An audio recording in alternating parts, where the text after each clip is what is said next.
Corps fans are experiencing sensory overload here at Foxborough Stadium just outside of Boston, and we're just getting started with the final night of a championship season.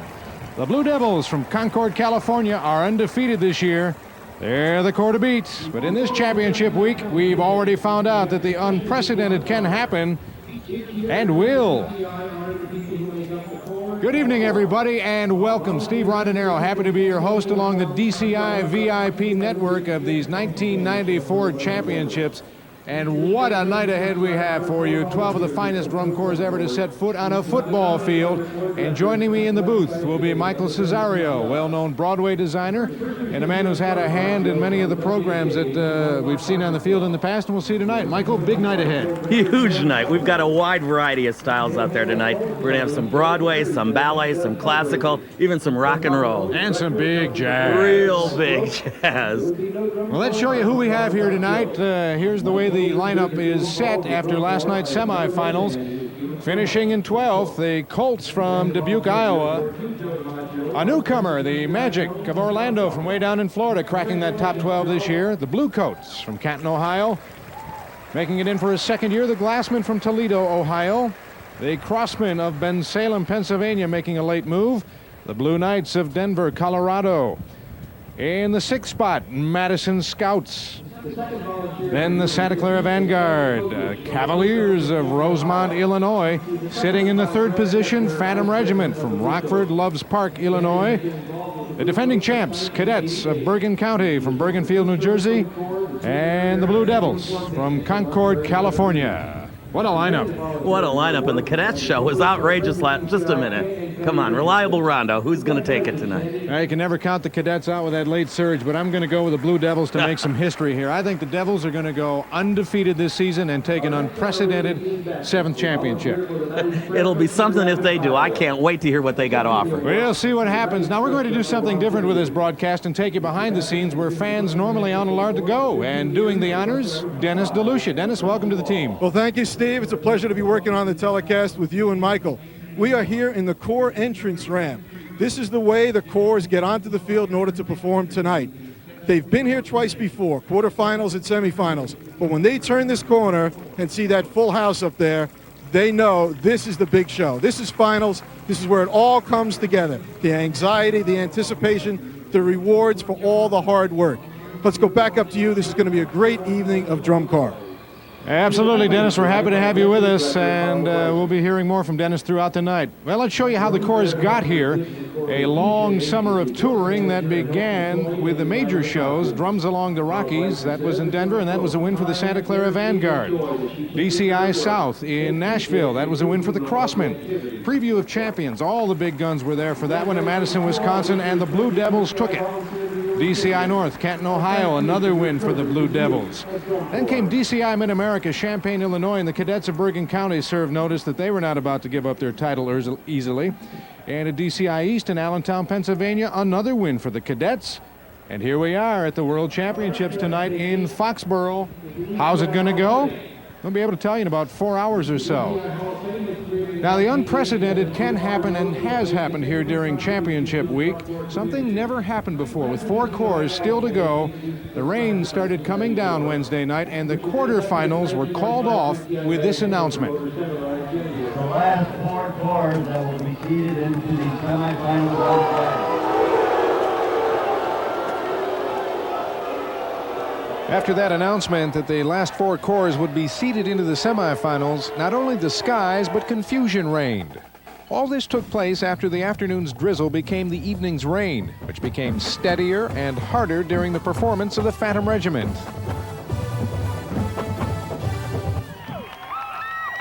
The worsening conditions on the field led DCI contest director Bob Brisky to what must have been a very difficult decision: to call an end to the night's competition.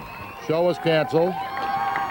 I canceled it because of safety reasons, because of the concern of a couple of directors, and some of the people were slipping, so we canceled for safety reasons. No matter the reasons, many fans and corps members were left more than just a little disappointed. It's something we've worked for all summer, was to be able to perform these last 3 shows. And everybody, there's a lot of people in our corps who This is going to be their last 3 shows, and I know they're disappointed that one of their performances was taken away from them. All it is raining. Drum Corps always marches unless there's thunder and lightning. If there's thunder and lightning, get them off the damn field. Rain, no big deal. Despite the continuing wet conditions, 3 corps did come out to perform standstills of their programs, rewarding the faith of the fans who stayed on in the rain. You think it was a good call to cancel? I think it was a real good call, yeah. It's going to get real dangerous out there. It's going to be slippery. We don't want to see any of the kids hurting themselves or anything like that, so I think it's a great call. And we still have a show going on, so let's party.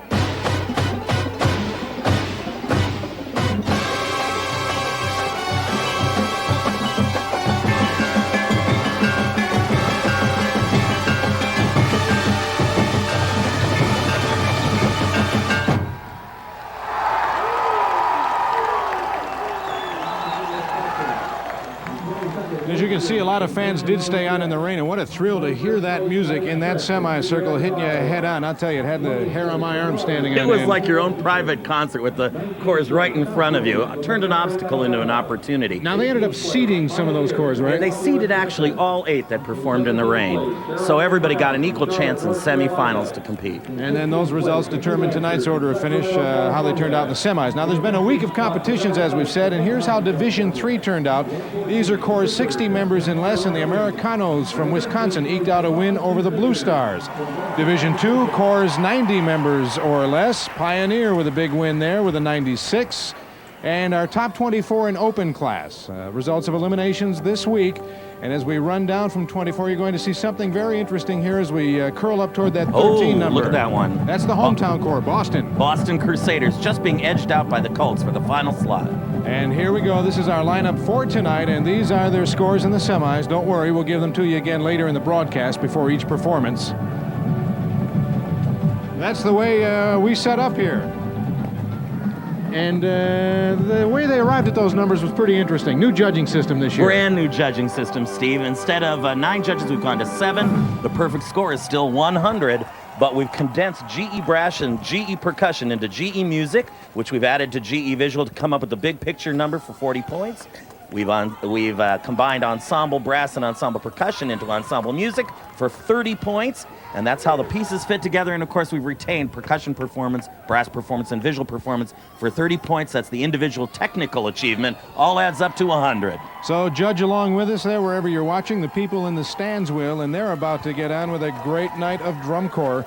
A night Jim Jones would have loved. Drum Corps International lost one of its founders this year. Jim Jones, the man who was the Casper Troopers. Tonight's championships are dedicated to Jim's memory. And the first corps is about to kick off the championship. The Colts of Dubuque, Iowa. Let's meet their drum major. Hello, my name is Christian Baumann, and I'm the drum major of the Colts Drum and Bugle Corps from Dubuque, Iowa. Our corps director is Greg Orwell, and our production for 1994 is entitled Relations and Romance. Enjoy the show. And they're striving for that perfect score of 100. In the semis, They came in with an 83. just enough to eke past the Boston Crusaders for that all-important 12th spot. Let's see if these guys can better this score. Here they go. Drum major Christian Baumann, is your corps ready?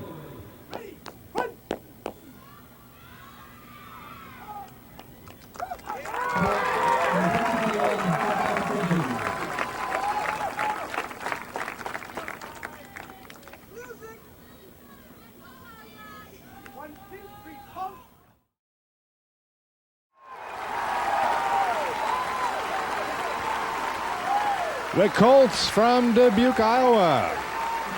Back in the top 12 after edging out the hometown corps here in Foxborough. The Boston Crusaders last night in the semis to make it in again tonight, and what a way to kick off a program. Michael, nice, familiar songs, very popular melodies, something you can grab right onto. And played really well with imaginative, beautiful arrangements. You know, sometimes they seem to be the antithesis of a Midwestern corps. They're not the imposing classical sounds of Phantom Cabbies or the Star of Indiana. Great creative staff, as you saw there. Jeff Bridge is doing a wonderful job with the coordination and visual. And something interesting, the way they built this corps, there are some 40 kids, homegrown kids from the Dubuque area that came up through the ranks of the Colt Cadets feeder corps. And boy, that's the way you want to do it. Nice job for the officially designated Iowa Corps, designated by the governor, Terry Branstad. Colts leaving the field now.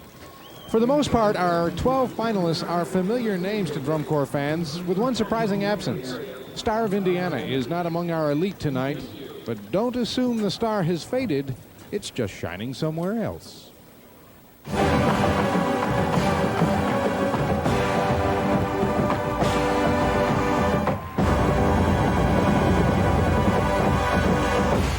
One year ago, the Star of Indiana was a 1/10 of a point from winning the Drum Corps World Championship. This year, they're not even one of our finalists. Now, from the outside, it looks like Drum Corps as usual, but appearances can be deceiving. Star of Indiana chose not to compete in DCI this year, opting instead to produce their own brass theater show, performing on stage with the internationally known Canadian Brass. Corps Director Jim Mason explains. The best way I can describe the show, it's almost like an Ed Sullivan variety show with brass instruments. You combine all these elements together along with the visual, the lighting, the special effects, the stage-like atmosphere, just creates what brass theater is all about.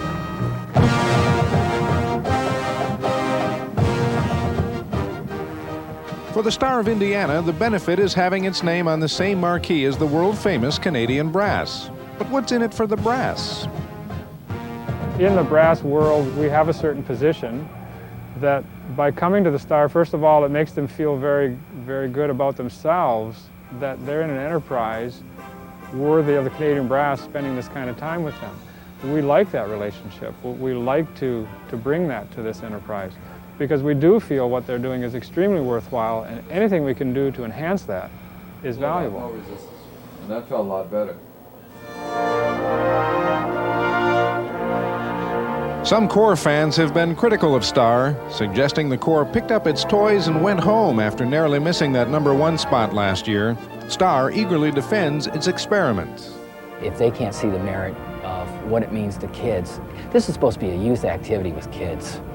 And if you look at exposing them to a world-famous brass quintet, to have them play 2 hours of musical literature versus 10 minutes, if you look at all the positives, it's just been a great learning experience for the entire organization. And I am absolutely thrilled we did it.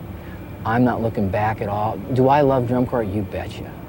But Star of Indiana is doing something very special this year, and I don't know of any organization that would take this level of risk because they were upset. I mean, it has nothing to do with scores. It has to do with the opportunities. And there's some other familiar acts missing here in Foxborough tonight. 3 well-known corps have taken 1994 off to reorganize. The Sky Riders from Texas. It was them in action in 1987. Also the Dutch Boy from up Kitchener, Waterloo, Ontario, Canada way. And the Southern favorites, Spirit of Atlanta. All those corps taking 1994 off, hoping to get their house a little better in order, ready to go for a strong 1995. And what a 1994 this corps has had. They're down from my neck of the woods, Orlando, Florida, and the town is proud of these guys, Michael, powering into the top 12 for the first time ever. Not only in, but really in. Amazing performance. Piece is called Cirque du Magique par Dieu, and it's based on the French-Canadian Cirque du Soleil. All original music by their program coordinator, Robert Smith. It has such a great theatrical flavor. Here's their score from the semifinals. They're, of course, aspiring to get as close to 100 as they can, and they hit an 84. They're hoping to improve on that and perhaps jump a spot or two tonight. That could happen. It's a pretty tight glump. 6/10 of a point separate these next 3 corps. Now keep an eye. The drum major is going to sneak up on us here for the Magic. Let's meet that drum major.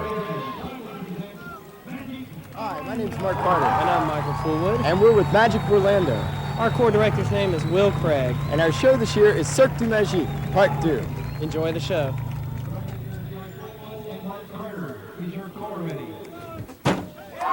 Boom! There he is. Popping up magically out of the podium. Some interesting percussion here. Enjoy the magic of Orlando.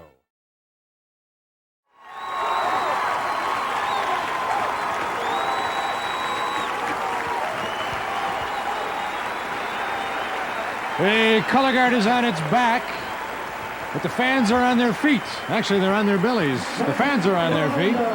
What a dramatic performance. Man. You know, I haven't seen them let loose ever, and this was really it. No wonder that crowd's going crazy. That so often happens when a corps cracks his top 12 for the first time. They get in those finals and they just open it all up and let all the emotion that's built up over the week fly, and that's exactly what those kids did tonight. They did it for themselves tonight. What a proud night for the Magic of Orlando. And this creative staff did a heck of a job with unfamiliar music, but made it something the fans could get into. Everybody seemed to enjoy it, and the way it was paced, the way it was flavored, everything was really exciting about it. We want to say special hellos to our friends along the DCI VIP network tonight, beginning with Broken Arrow, Oklahoma. They're gathered at Broken Arrow Senior High. And then over in East Lansing, Michigan at the Wharton Center for the Performing Arts. And in Davenport, Iowa, I bet you more than a couple Colt fans are there, gathered at St. Ambrose University. Now, even though we are on a pay-per-view basis here tonight, we want to let you know that we are also recording this show for PBS as well, putting together a 12-core, 2-hour highlights broadcast. We're going to make that available to PBS stations across the country October 19th. Every station will have it made available to them. We suggest you write and call the station in your area to ask them when they're going to run the Summer Music Games, the DCI World Championships. That highlight show is a fun one. It's always a lot of time. We have a great good time putting it together, and I think that a lot of folks really like seeing that. All 12 of them in one place. Yeah, in October you need another fix at Drum Corps anyway. And you're going to get a fix of some big jazz sound right now here in Foxborough. There are 25,000 people plus, we are told, that have jammed the concert side of this stadium where the Patriots play football to catch these acts tonight. In the next act, the Bluecoats. Jam is Ohio. Jam is the perfect word. In fact, we'll see jam a little bit later. Their show is called Blues. It's based on a painting by 1929 African-American Archibald Motley. And hangs in the Chicago Art Institute. They're looking for a perfect score of 100, as we say, and they came in here in the semis with an 84.1. They edged the Magic by 1/10 in the semis to finish in 10th. Let's meet their drum major. Hello, my name is Charles Stewart, drum major of the Bluecoats from Canton, Ohio. Our corps director is Bill Hamilton, and this year's show is simply titled The Blues. Hope you enjoy the show.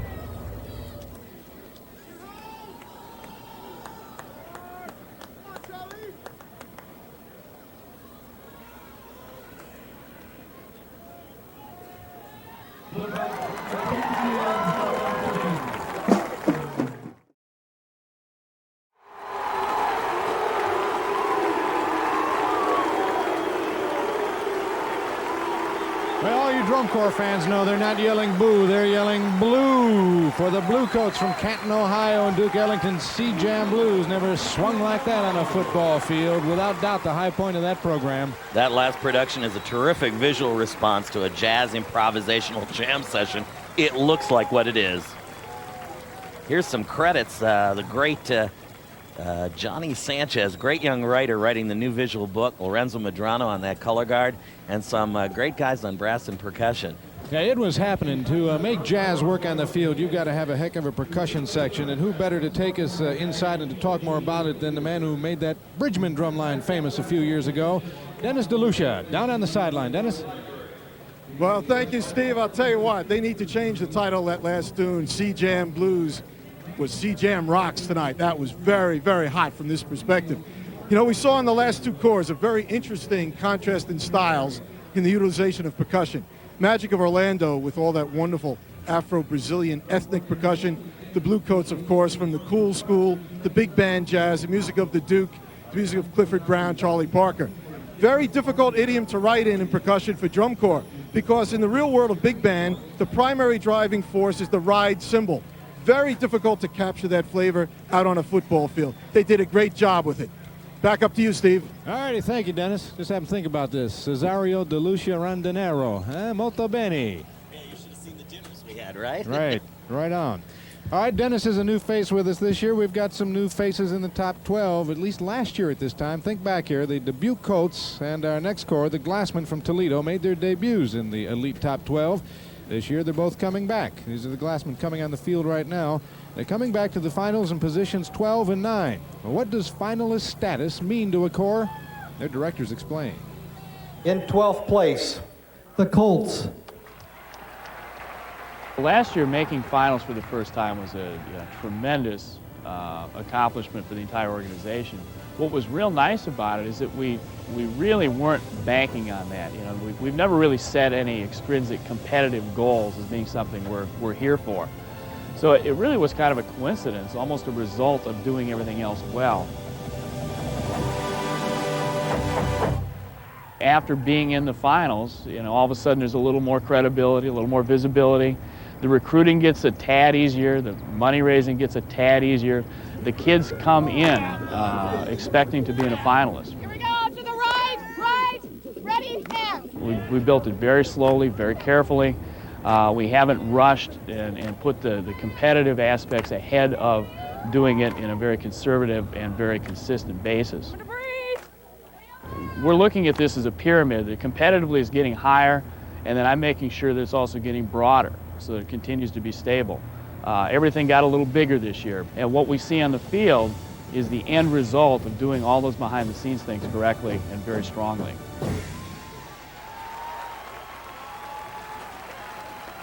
In 11th place, the Glassmen. It's difficult to say what propelled us into finals in 1993. I'm not sure that there was one single thing that did. I think timing had everything to do with it. Our program was progressing over a period of years, and that was just the next year in a phase of growth. It's an awesome responsibility to be in the top 12.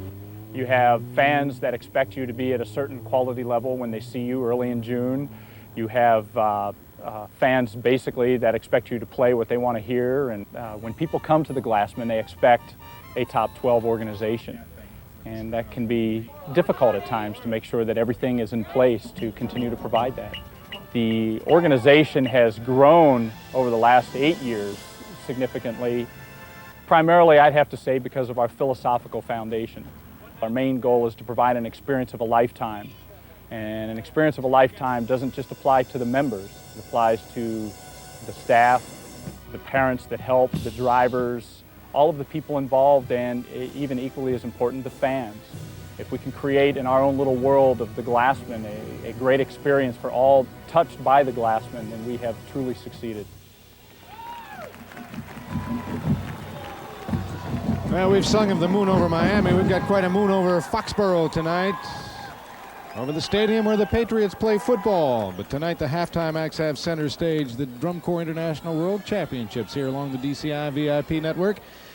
And next up we have the Glassmen. We just heard about them. They powered in here in 9th in the semifinals with a strong show built around the music of the Moody Blues. Now that perfect score, of course, they're aspiring to get as close to 100 as they can. They hit an 84.6. Again, part of that tight cluster.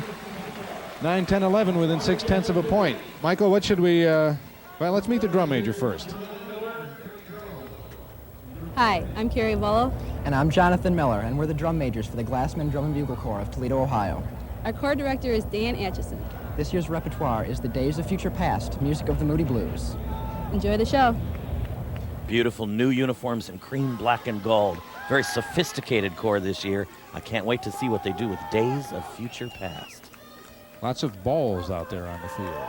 Interesting props. Orange, yellow, multicolored. Here we go.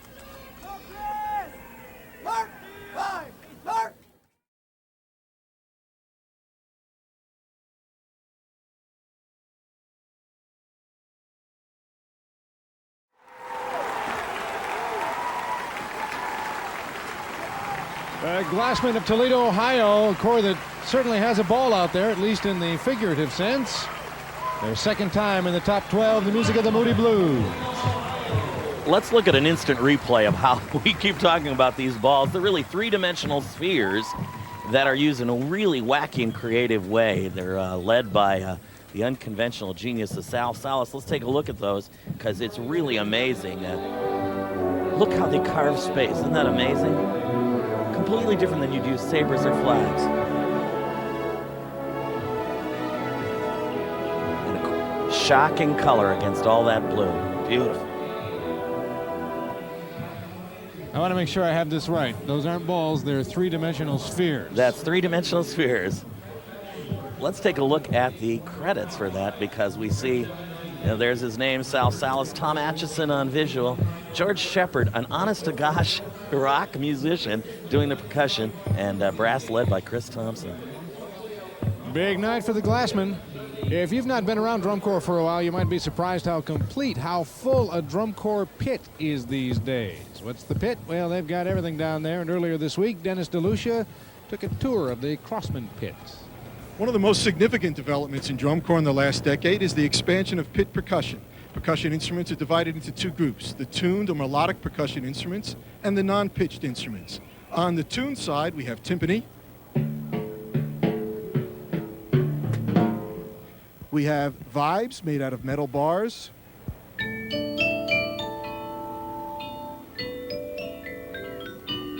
We have a xylophone made out of wood bars.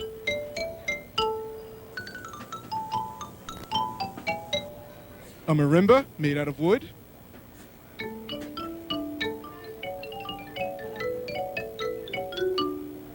Crotales and orchestra bells made out of metal.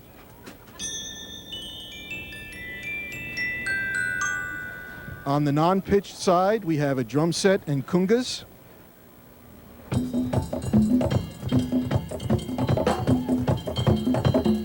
And an assortment of toys and accessories such as cowbells and go-go bells.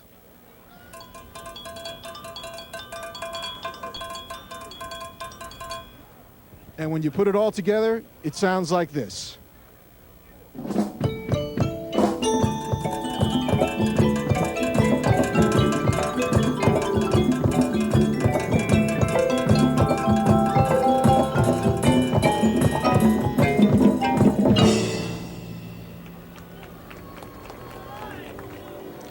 Capture the memories of this drum corps championship and past year's glory through DCI souvenir items, CDs, and apparel.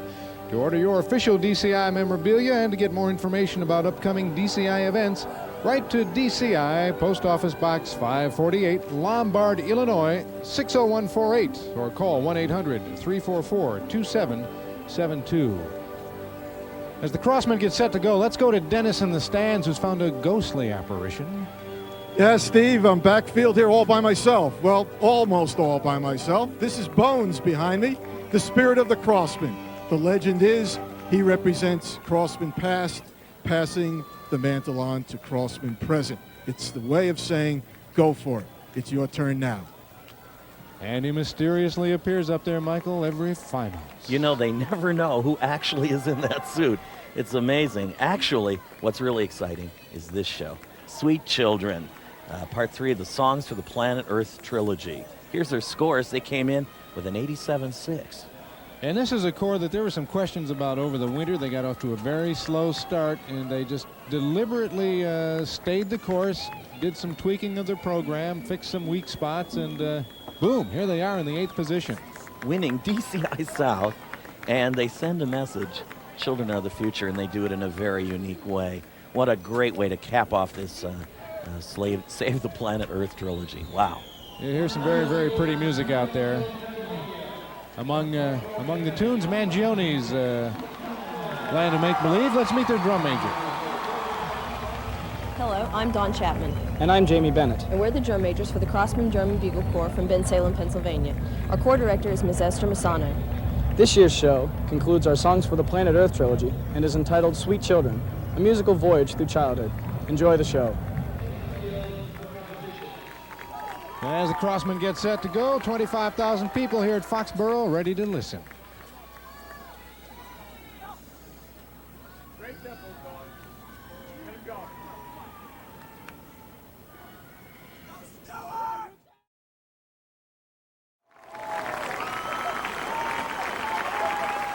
Children are the future, the message spelled out by the Crossmen. And their littlest member. You know, you get to hear that finale and lace throughout its fanfare for the common man and all the beautiful, beautiful songs they brought to us through the years on this wonderful trilogy. Boy, what an emotional moment. The crowd is giving them a well-deserved standing ovation. And what a season it's been for them. And a triumphant finish. Here's the credits. Brass, Michael Klesch. I know Matt Krimpaski had a hand in that as well. Mark Thurston and Bob Bowman on percussion. Unique new visuals from Kevin Ford. I really like the idea of those costumes being actual children's outfits. Look at her with the globe. She's going to need a little help with that, I think.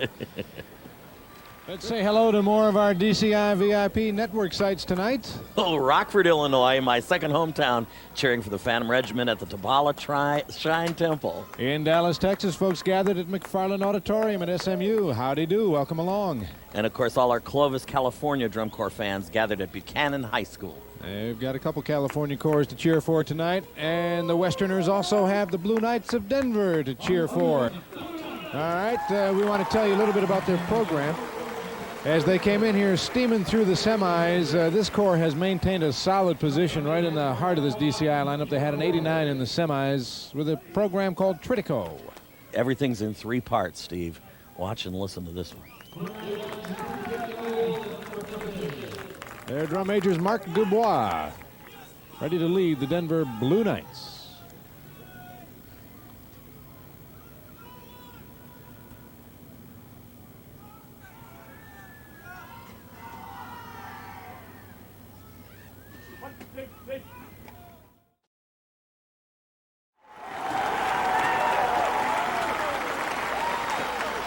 The Blue Knights from Denver, Colorado, pulling out a stop or two tonight with Tritico.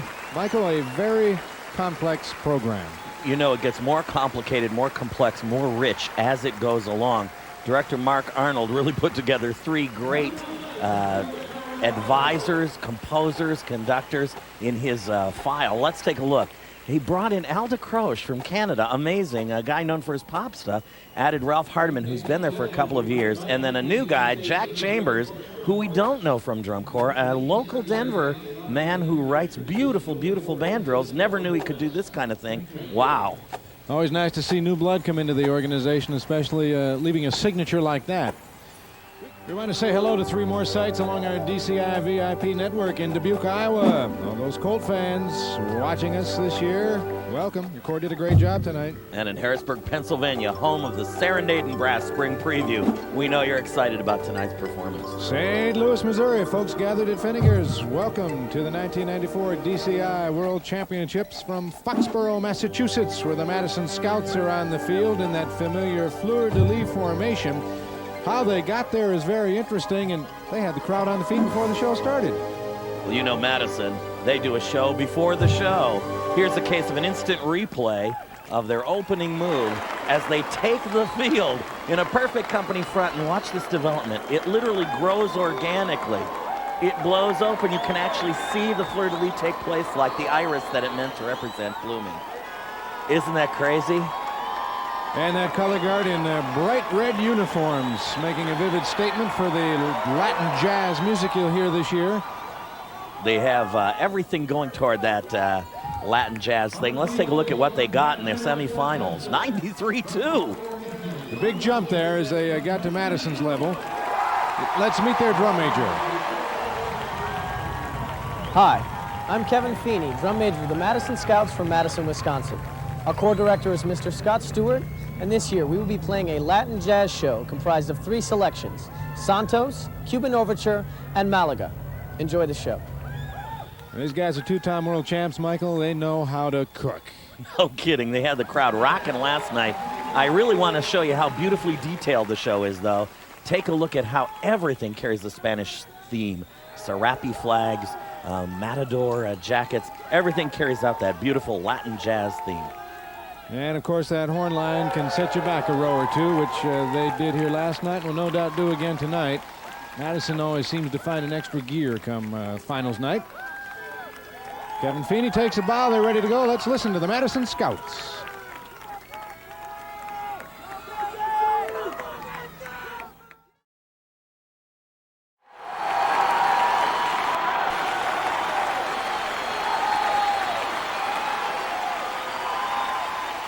Oh, these guys can jazz out a stadium. Look at that reaction. Can you imagine being on the field and watching that happen? I'll bet Hall of Fame inductee Bill Howard, the founder of this DCI, one of the guys who actually founded DCI and a longtime director of the Madison Scouts, is up there screaming with the rest of the fans. You know, this is the group that's the bellwether, the benchmark group for the rest of DCI. Let's take a look at their credits. That staff, as always, putting together a show that just cooks. Unbelievable. Scott Borman, beautiful brass book. And Chad Dugan, new guy on the Color Guard, doing a beautiful job. You know, he's a costume designer, does Las Vegas, and we get to see that kind of sensibility in this show. Two-time world champs, 75 and 88. They were founded back in 1938. The Scouts from Madison, Wisconsin, leaving the field. Our last chance to say hi to some of those sites on our DCI VIP network. Houston, Texas, gathered at the Hofheinz Pavilion. Jackson, Mississippi, our DCI championship home last year. And welcome, folks. Hey, and welcome to Falls Church, Virginia, home of some great high school bands.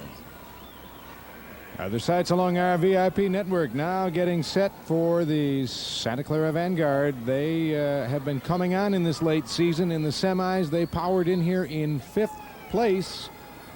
Their semifinal score, 93.6. Let's meet Santa Clara's drum major.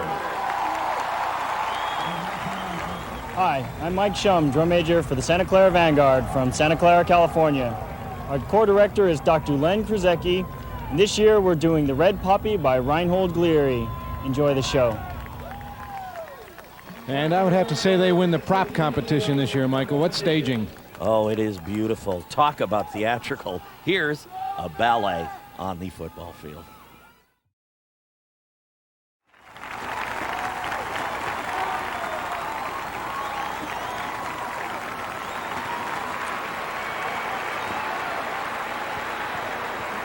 Oh, and we talk about that Santa Clara magic, we mean it literally. Boy, what a touch. Boy, theatrical mastery in a way that only they can do it. You know, they have such a beautiful, beautiful color guard. They really do make a stage out of that football field. Unbelievable. Here's some of that wonderful staff. Unbelievable. You know, that color guard has some of the best instructors in the country, including Dr. Len Kruzecki, a color guard master in his own right. But Carl Lowe, Shirley Doherty, and Mike Turner, who's not on the list, but has helped with body and movement for the rest of it. You know, let's look at that great moment one more time. If we've got an instant replay of this thing, I think I'd love to see it again. The beautiful red flag set it up. Away go the Cossacks, and out come the beautiful Chinese ladies, setting up the beautiful magic trick, the big red poppy coming down the 50. What a gorgeous moment. The crowd went to its feet. Spectacular. And she disappears off into the sunset. Santa Clara came in here with a very strong 5th, so we'll see where they go tonight.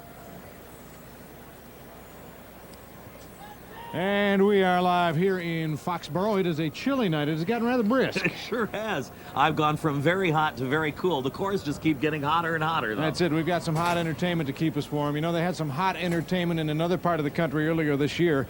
A program like Santa Clara is a very, very costly program to put on the field. Putting these big-time drum corps on the road costs a lot of money. In so many cases, the creativity of the drum corps has to extend to creative fundraising techniques as well. Well, this year, one of America's favorite corps found a unique solution to financial woes when a rocker got them out of a hard place. On the edge of the big western prairie lies a small town named Casper. Casper's drum corps, the Troopers, needed some help this year and got it from an unlikely source from another small town. Rocker John Mellencamp did a benefit for the Troopers this May, raising much-needed funds for America's Corps. A little ditty that Jack and Diane, 2 bad kids growing up in the heartland. Mellencamp shares his heartland hometown with Bloomington Star of Indiana, so the Troopers might seem a surprising choice for the rock star.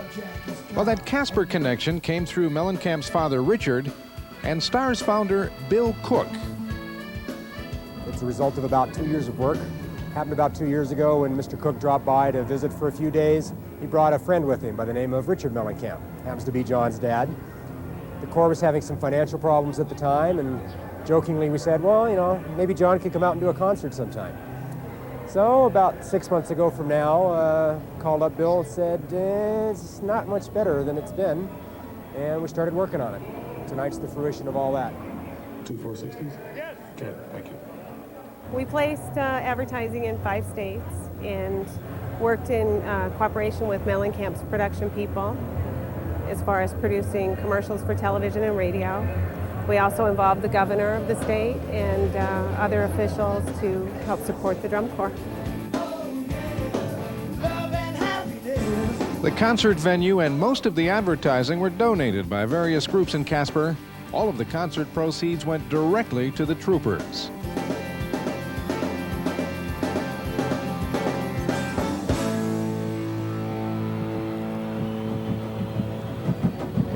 Now there's one way to do it. Get your favorite rock and roller in to help your drum corps along with the fundraising. Look at that crowd here in Foxborough tonight. That concert side is jam-packed. They tell us 25,000 plus. And they are listening to the Cavaliers warm up in the background. They put on a powerful performance last night in the semis. They finished 4th. They came in with a score of 95.6. They were upended, however. We had some switching in positions from the quarterfinals, and Phantom Regiment nipped them by 1/10 of a point last night. Michael, this is a tight one right here. It sure is, and boy, they are traditional rivals in the state of Illinois, and here we have them back-to-back tonight. Let's take a look and meet their drum major. Hi, my name is Dustin Winson. I'm drum major of the Cavaliers Drum and Bugle Corps from Rosemont, Illinois. Our corps director is Mr. Jeff Fiedler. This year our show is entitled Rituals. I hope you enjoy it.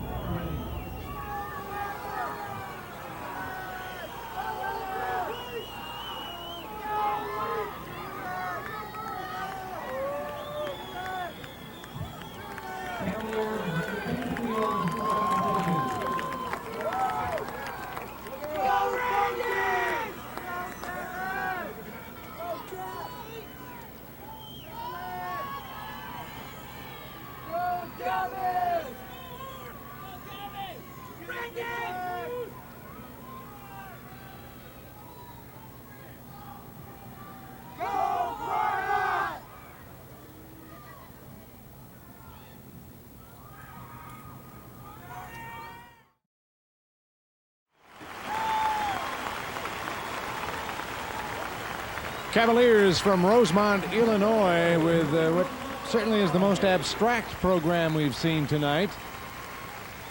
There's a much darker look to the corps, and also a redesign for the color guard and the kind of work that the color guard does. Very masculine. You know, one of the moments that's the most amazing, if we can see in replay, I think you'll see that beautiful climb of the pole as the emotion builds in the hymn. Watch as they build the central focus, and then everyone moves toward him as he climbs 15 feet into the air and raises his hand just as the cord cuts off. The crowd, there were people literally crying in here, and I can understand the amazing. Here's some of the people in the staff. Jeff Fiedler's boys. Oh, Tim Salzman on brass. That visual product is one of Mitch Rogers, and I really am a great fan of his. Mike Gaines on color guard. Some beautiful and unique ideas. Very abstract and very dark. I love that old bass drum beat. We've been listening to that for decades. In just a few minutes, the corps to beat the Blue Devils will be stepping out. Somewhere right now, that awesome horn line is rehearsing, warming up. I say that's almost a performance unto itself, and Dennis DeLucia is checking out the sound. I'm in a parking lot about 300 yards away from the stadium. This is the area in which most corps warm up. This is hallowed ground tonight because behind me stands the horn line of the Blue Devils. How good have they been? In the last 20 years, 3rd place in brass twice, 2nd place in brass 6 times, high brass 12 times. Let's give a listen.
We told you we'd take you to some special secret places tonight. How about that? The Blue Devils warming up. We want to remind you that even though we are live on pay-per-view tonight, we will still be providing PBS with a great highlight show. 2 hours, 12 cores.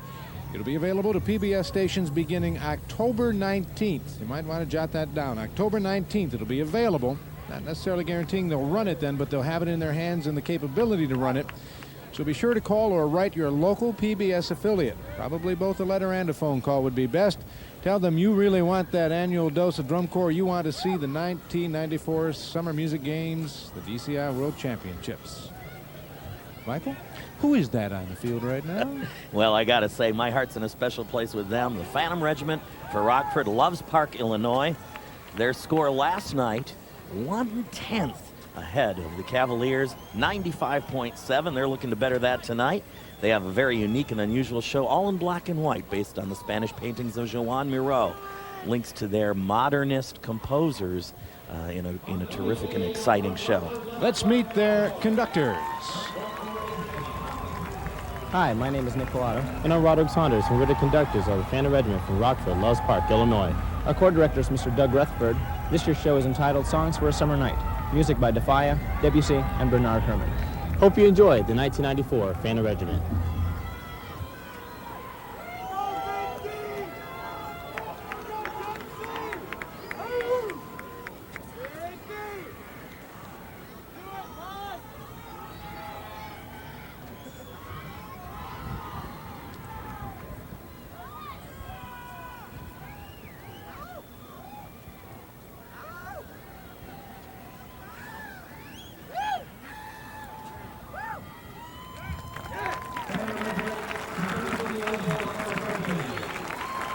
Alrighty, we've seen some of the action as they get set to go. One of my favorite musical moments of the year to come tonight with a beautiful Claire de Lune.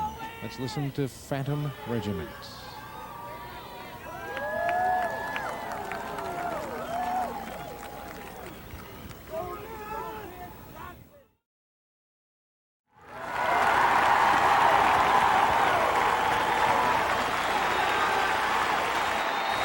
And the white streamers fly in the stadium. The fans on their feet in appreciation of the Phantom Regiment from Rockford, Loves Park, Illinois. Look at that intensity. You know, the Rockford folks have been arranged from their brass program by Hall of Famer Jim Wren. This is his 26th season arranging the horn book. Also, our old friend John Brzali, part of the Hall of Fame. There's the crowd goes crazy as they crab off the field. Here comes a replay of that crab step. Watch this baby go. Invented actually by drummers in order to move as fast as the rest of the corps, and then we were able to see it. Let's take a look at that baby. Here it goes.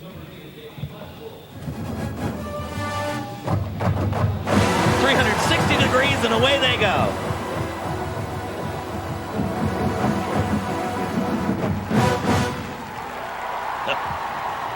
And as Michael mentioned, Jim Wren, the musical arranger, inducted into the Hall of Fame this year. The rest of the Phantom staff put together a whale of a program. Jeff Prospery, one of the most creative writers there is in percussion, and Tony Hall on the visual. Randall Brownlee, Colorhguard. In fact, that Colorhguard kind of thing is the kind of thing we love to cover. In fact, coming up next, we're going to go to the Cadets of Bergen County with last year's top Colorhguard. You know, you can hand a kid a flag, they can spin it. It's organization and discipline and attitude that makes up a color guard. How do you create a top-notch guard? Ask the experts. To drill the manual of arms in motion, let's assume attention. Mark time. Mark. By shoulder, arms. Over the last 20 years, drum corps color guard has changed just a little bit. Hold.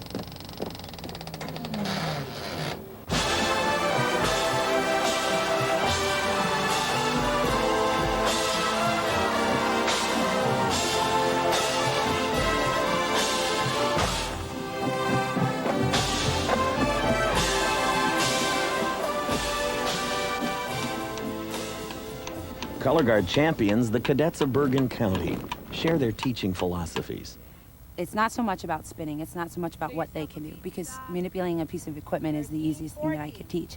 It's about allowing the people that come through my program to become who they are, to know that anything they want to do in life, they have to work for it. And if I have somebody that can do a perfect whatever versus someone that has a very strong will to want to be the best they can be, then I go with that person. In fact, it's the combination of precision equipment work and dazzling choreography that define today's color guard. We depend on the guard to convey the visual identity of each corps and to portray the theme of each show. Since the Blue Devils are playing My Spanish Heart by Chick Corea, we started first of all looking at all the different things that we could use as motif throughout the program. Thus came the heartbeat, the heart shapes on the field, and the most important emotions that you relate to the heart, such as relationships, friendships, and love relationships. So we played off of that. The choreography always has interaction between couples, individuals, people working as a strong group to create the heartbeat, and it goes from there. Heartbeat is very, very important to the show, and the passion of that heart.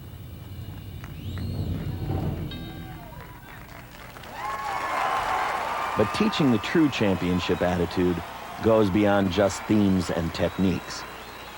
No matter what you're doing, you're affecting people somehow. You know, whether that's correcting them on a plie, whether it's telling them their hand's wrong on count 5, whatever. You know, somehow you're affecting people, and if they leave here, and they got something out of it, and I could do something for them in their life, not just through color guard or dancing, then I feel like I've done something great. You know, or at least I hope I have. The field getting ready to go now. The defending champions, the Cadets of Bergen County from Bergenfield, New Jersey. Last night in the semis, they finished second place. Their score,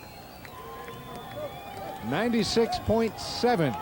And you can never count these guys out. They're in their 60th season. This is the 10th anniversary for West Side Story. They always seem to find a little bit of extra championship week, Michael. They sure do. Let's meet their drum majors. Hi, my name is Ray King. Hi, I'm Amy Young. And we're the drum majors from the Cadets of Bergen County from Bergenfield, New Jersey. Our corps director is Mr. George Hopkins. This year's show includes selections from West Side Story. Enjoy the show.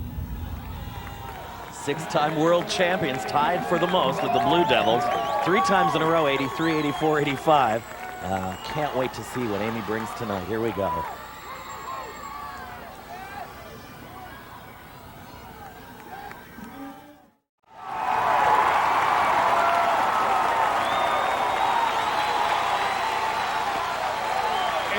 Absolutely amazing marching program. We've been throwing superlatives around here all night, but I sit here and watch that drill in absolute amazement. West Side Story, hot and cool to go, and they were hot and cool. You know, for the Cadets, movement is music, and there is no other way around it. And these guys are gamers. Let's take a look at some of those perfect whatevers that April was referring to earlier. Take a look at how these tosses in the instant replay work. How they sculpt as they go in. Handle somebody else's equipment. And all the time another feature is going on. There's always 3 or 4 layers there. Here's some of the credits.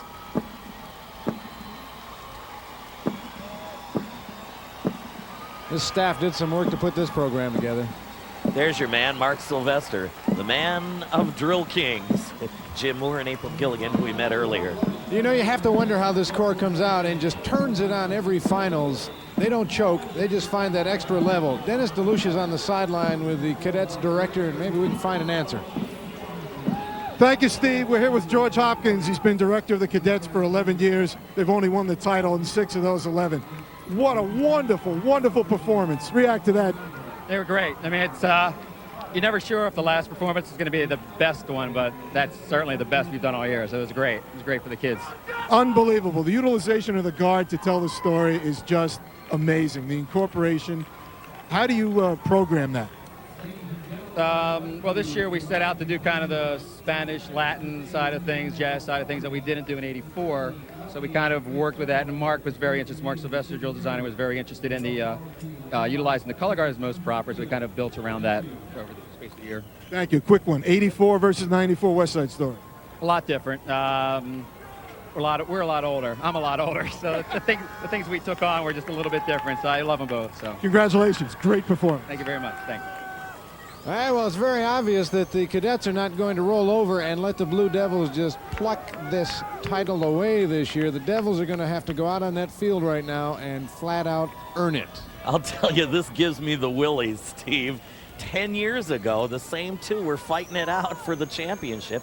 Blue Devils playing Chick Corea, the Cadets of Bergen, then the Garfield Cadets playing West Side Story. I was there. It was as scary then as it is now. And how did it turn out?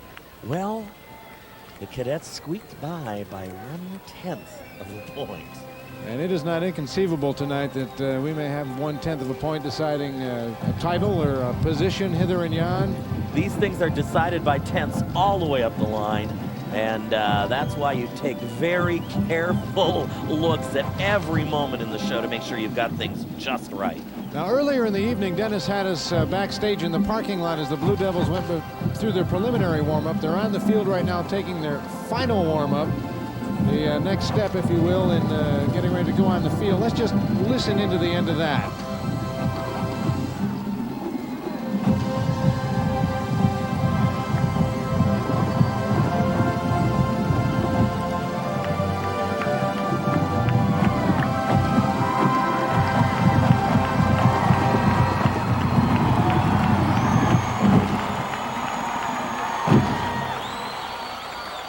Drumline choosing to make the final statement. Now, the Devils won the semifinals last night with a convincing 97.7. As we said, they are undefeated coming into this championship final tonight.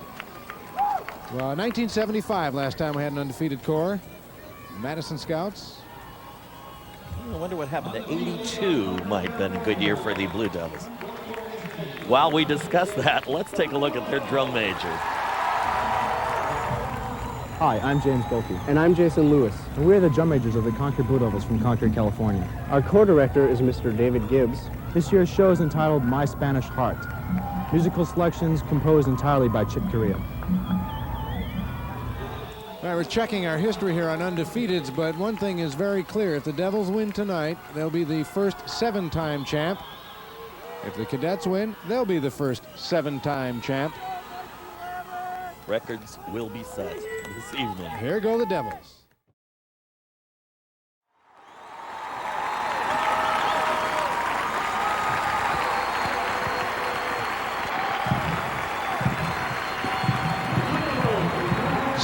Spanish Hearts, the music of Chick Corea, that heartbeat coming and going throughout the course of the show. What a performance for the Concord, California aggregation tonight. Boy, Steve, I have duck bumps the size of watermelons. Unbelievable. We've been saying excellent and wonderful and superior all night, but this kind of redefines crowd excitement. I can't even speak of how good they were.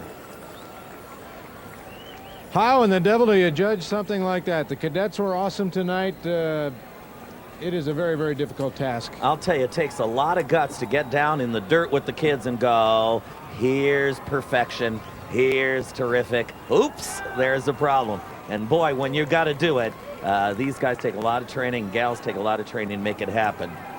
Here's some of the people who do that kind of training with the Blue Devils. It's a terrific and long-standing staff. Wayne Downey on brass, we've heard about his 12 championships. Visual Jay Murphy, and of course the color guard under the direction of Scott Chandler. What a great guy. And you notice they have a new look too.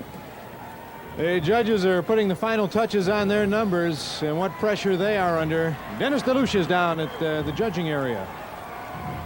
Steve, this was just an unbelievable competition tonight. The 7 men and women who are judging tonight are the cream of the crop. They don't get here by the luck of the draw. They're not here by accident. The people who judge this entire week are the cream of the crop. I don't envy their decision right now at all, believe me. It was a wonderful show. The scores will be coming up very shortly. Let's throw it back up to you. Thank you, Dennis.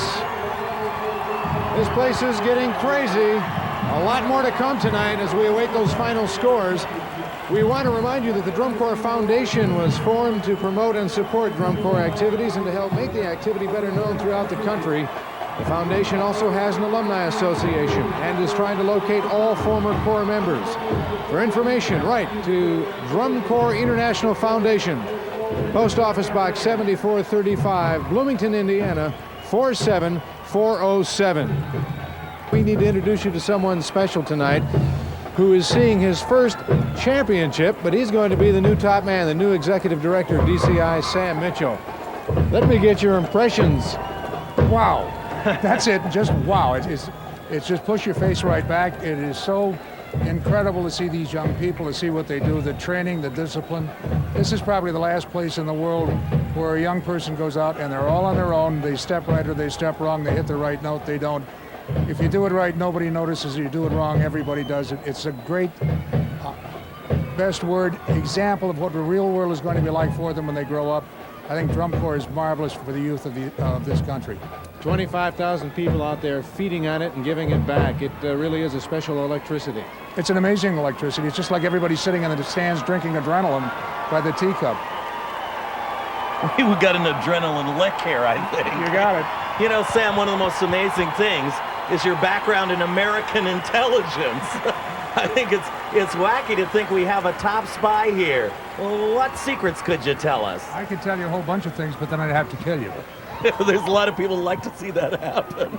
Sam, let's get your view of the future of DCI. What lies ahead for you now, your biggest challenges? I think the challenges really are three. First of all, we've got to get better awareness, a wider awareness of what DCI is all about, what the activity is all about. The second is to help the corps themselves find more paydays to become better managers, to help their boards guide them in a more modern manner. And third, to get more people into the stands.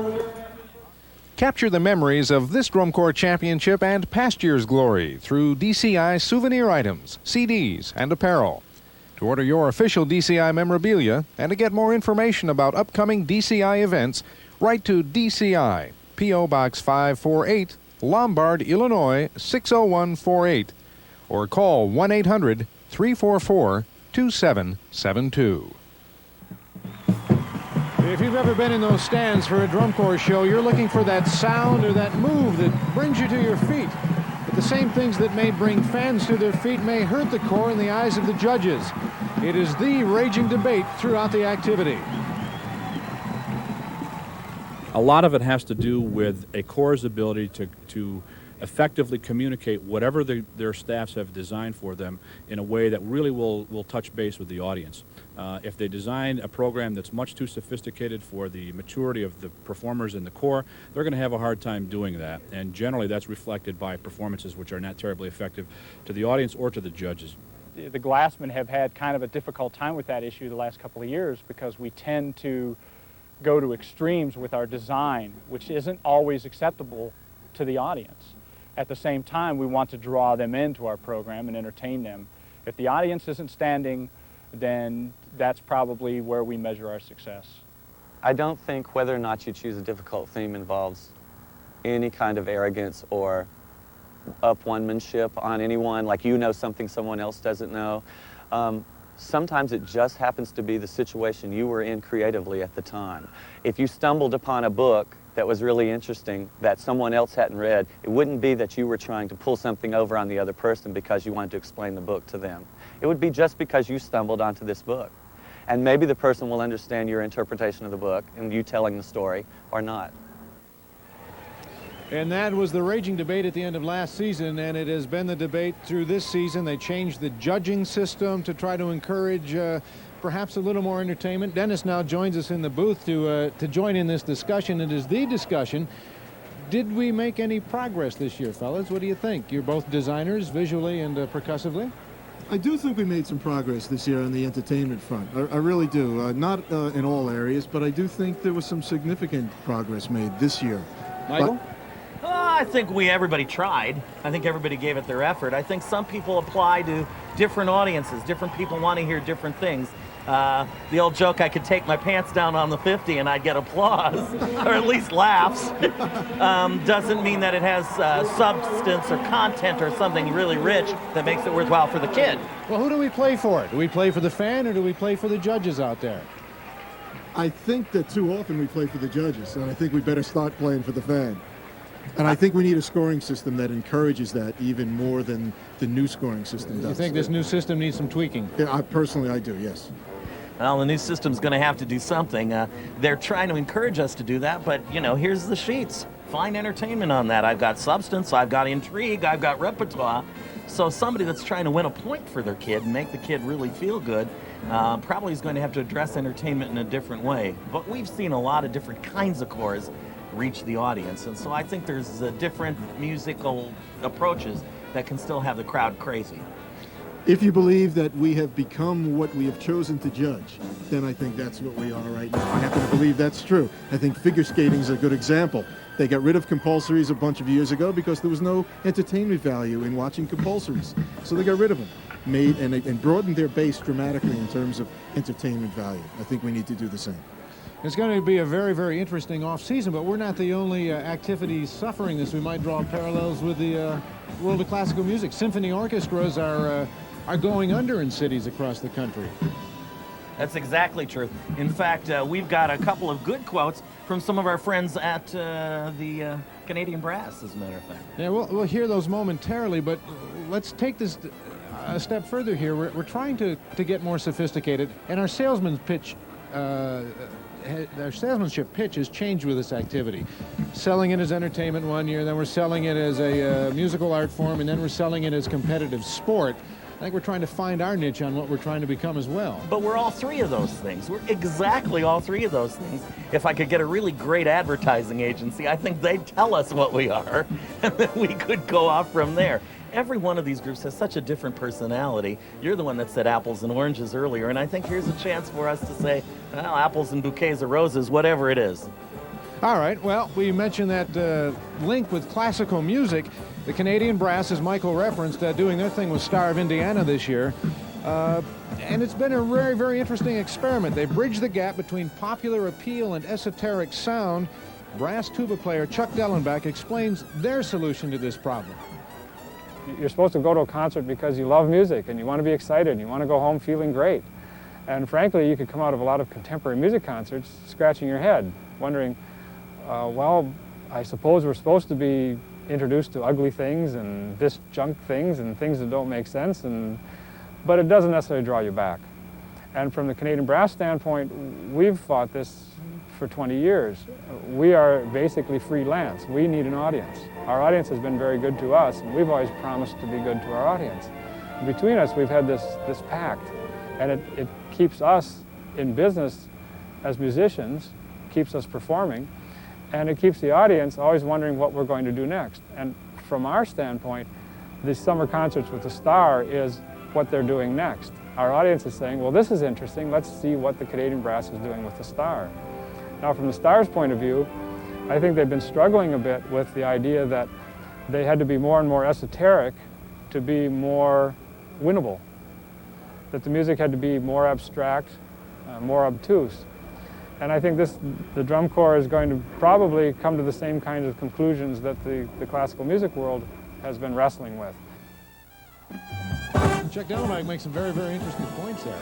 It's interesting to see it go beyond just drum corps. Everybody's dealing with this entertainment problem, and I think reaching the audience is one of those things we always try to do. It's the first rule of the theater, so I understand why we would want to use it here. Well, let's look back on the night here. High points, plenty of them. Dennis, from a percussion standpoint, we had some cooking lines out there and some complex stuff.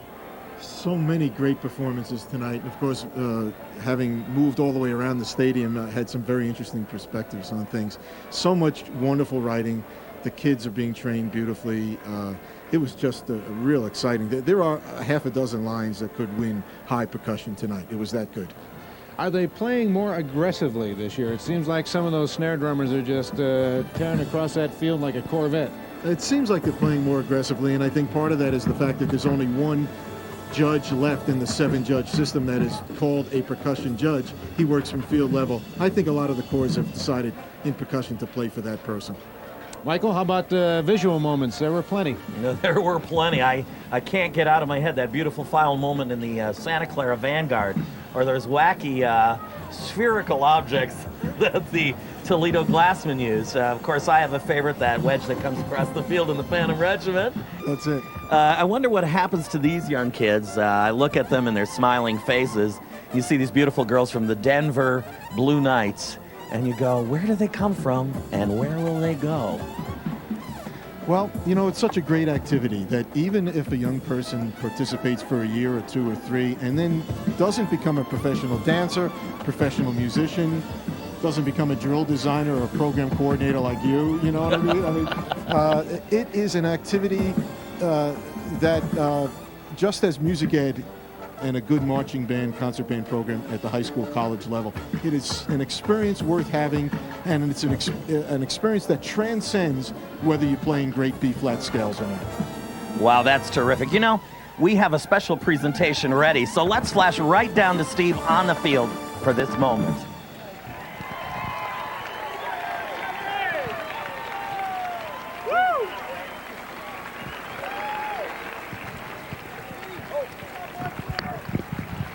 Everyone in this stadium probably recognizes this next man. He has been the television face and voice for these DCI World Championships for 16 years now. A former marching member and director of the Squires of Watkins Glen for New York and Miami's Florida Wave. Welcome, Steve Rondinero.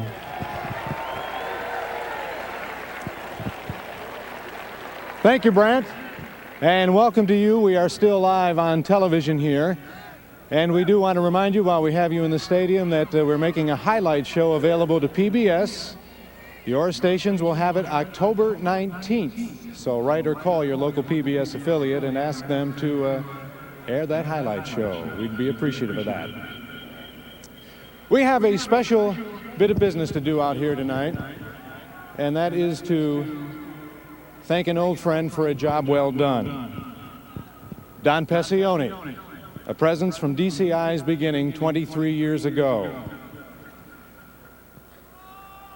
Don, would you come on out and join us?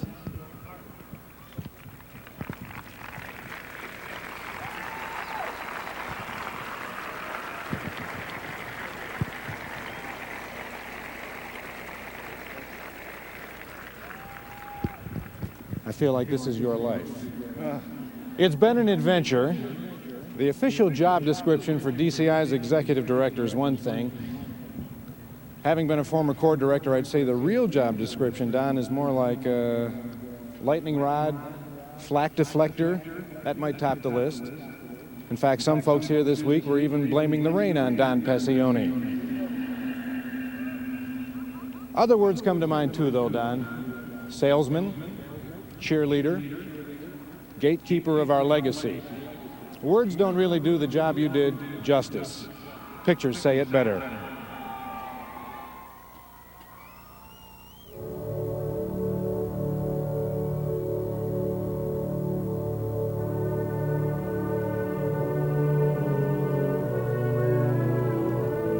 Some will thank Don Pesceone for his contributions as a leader and an historian, a man who organized the past and present of the drum corps activity.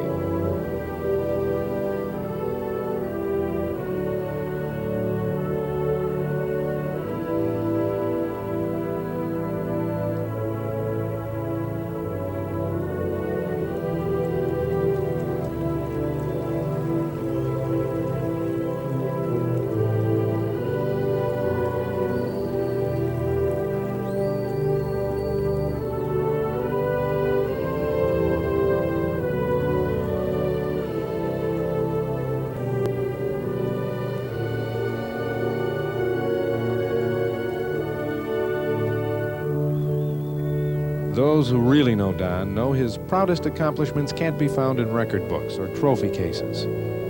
His legacy, his contribution, his history is recorded in the faces of the kids who grew during his watch.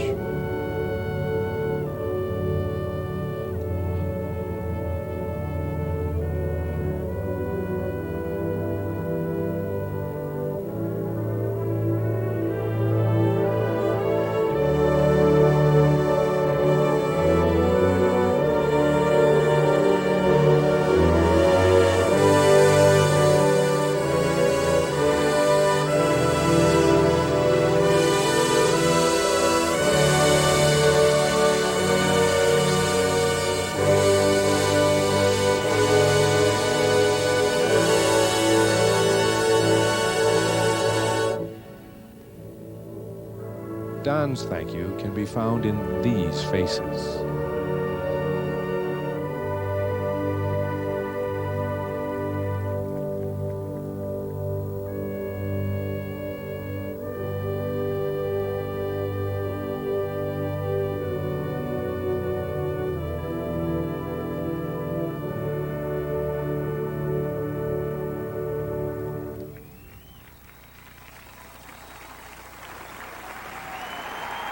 A lifetime dedicated to drum corps, ladies and gentlemen.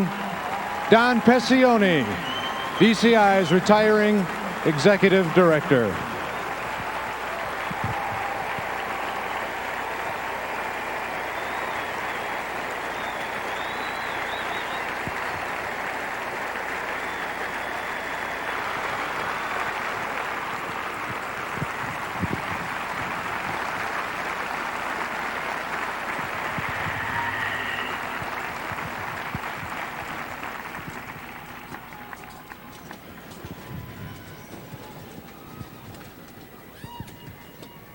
Thank you so very much.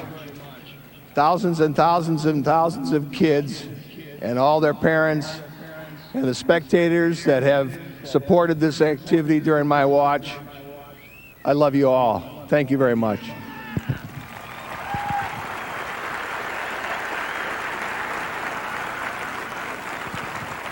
Some special presentations for Don now to be made by Kevin Feeding, drum major of the Madison Scouts. First of all, a stained glass plaque to be hung in your house, Don. It says Mr. DCI on the bottom. No one else can take that title.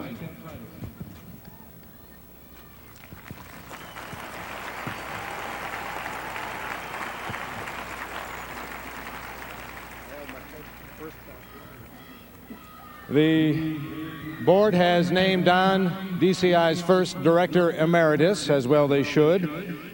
Kevin has for you and your wife, Mary, lifetime passes to all future DCI events. And Director Emeritus plaques and a giant thank you from all of us and those young people on the field and in the stands and those of us who grew marching under your watch. Thank you.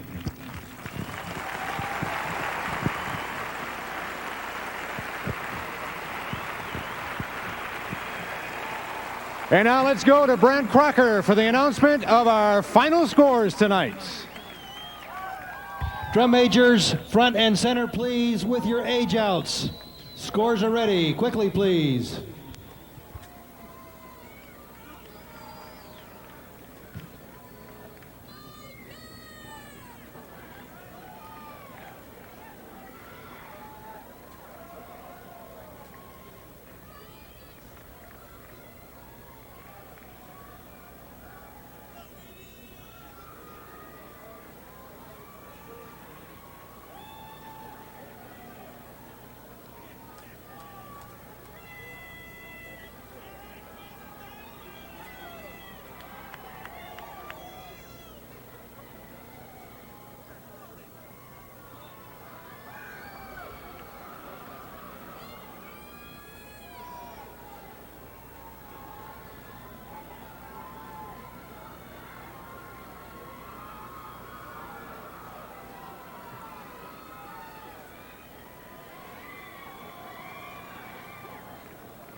And we are back live here on the field, and what you are watching is a remarkable sight as the drum majors have gathered front and center, and all of the age outs, the people who will be Leaving at the conclusion of tonight's competition, having marched their last drum corps show. They're too old to march anymore by our rules, over the age of 21. It's an amazing situation because when we see them leave the field tonight, we'll see little souvenirs, mostly shoes. They leave their marching shoes on the field, but often there's messages and notes and flowers that indicate their feeling for the activity, as well as their own corps. It is an intensely personal night for these kids. I'll say, and you know, having been out there, you know what it takes to get out here and do it, and then to come back and leave when it's all over. And they really do depart from here. The corps literally dissipate in the parking lot this evening. In fact, the kids from Orlando, they started school last week.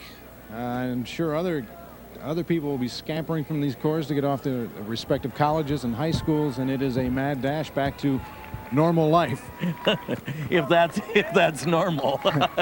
I'm not sure college life is normal, but you know, it is funny because I watched some of these directors set up rides for their kids back to Salt Lake City in California, even though they march in New Jersey Corps, and they'll hop on a bus with Santa Clara or the Blue Devils, and away they go. All right, let's go to Brant Crocker now. We're ready for the scores.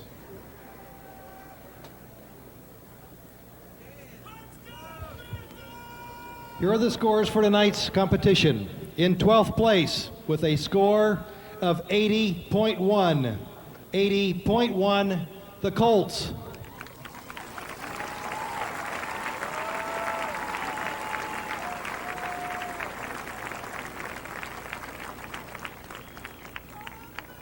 In 11th place with a score of 81.5, Magic of Orlando.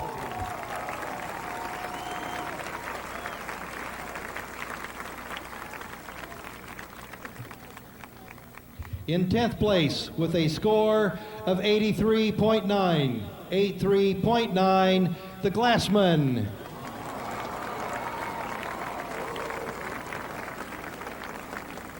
In 9th place with a score of 84.3, the Bluecoats.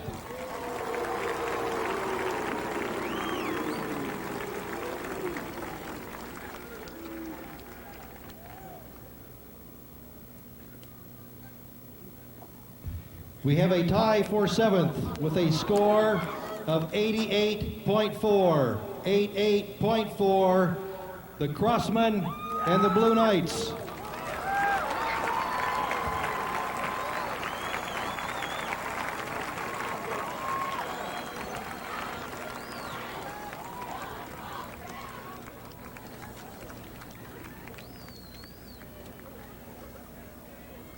In 6th place with a score of 92.2, the Madison Scouts.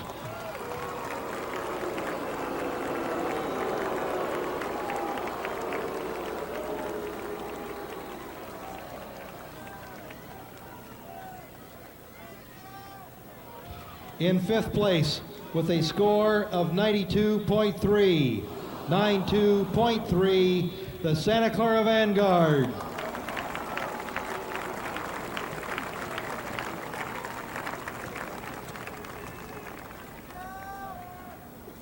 In 4th place with a score of 95.7, the Cavaliers.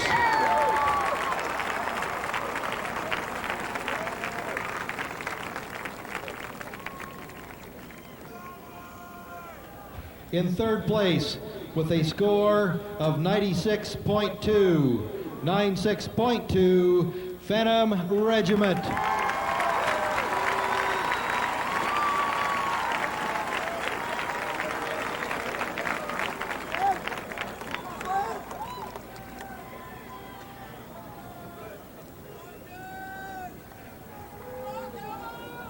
In 2nd place with a score of 97.7, the Cadets of Bergen County.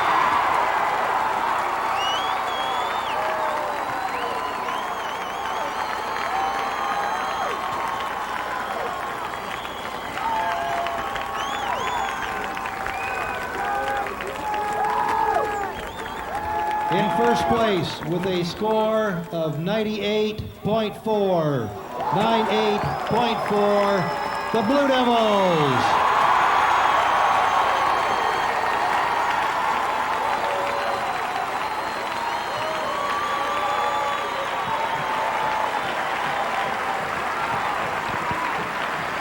Well, we told you there'd be some fireworks tonight.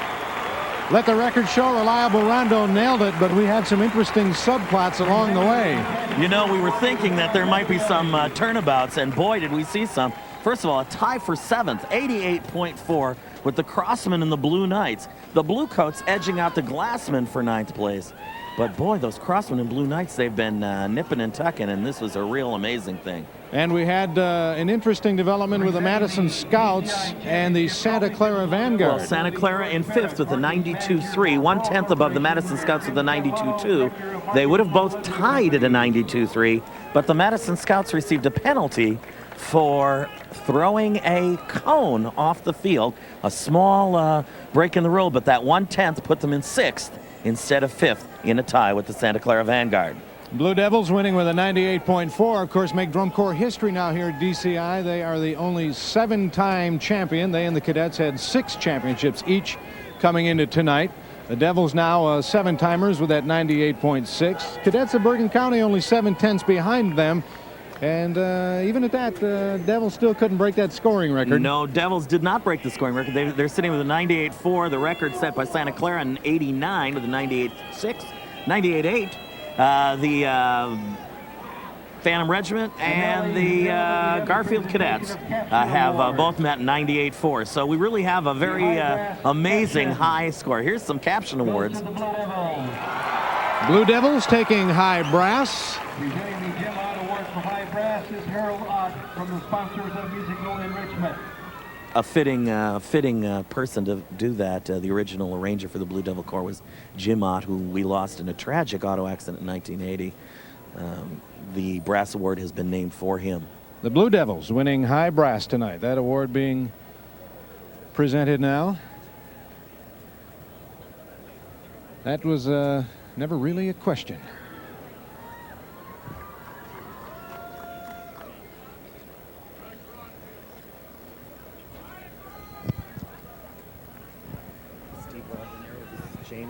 And we have the Devils drum major, James Galkey, here. James, congratulations. Thank you very much. It must feel... Oh, I'm going to ask you that question we always get chided about in the news business. How does it feel? It feels spectacular. It feels very awesome. This whole night, the atmosphere, the electricity, it's just unbelievable how powerful it is. Just beyond any more words, I can't describe it. You guys have gone undefeated. That is downright remarkable. IGE goes to the Blue Devils. It paid off at the end this last night. It was the last show, our final show. We came off feeling very good about it. As going undefeated, that was just something that just happened. Has there been a catalyst? Has it been the horn line? Has it been the drum line? Has it been the color guard? What's been the driving force? The driving force, probably the staff and the age outs. This is dedicated to the age outs and all the people in California. All right, James Galkey, thank you. Congratulations. Thank you.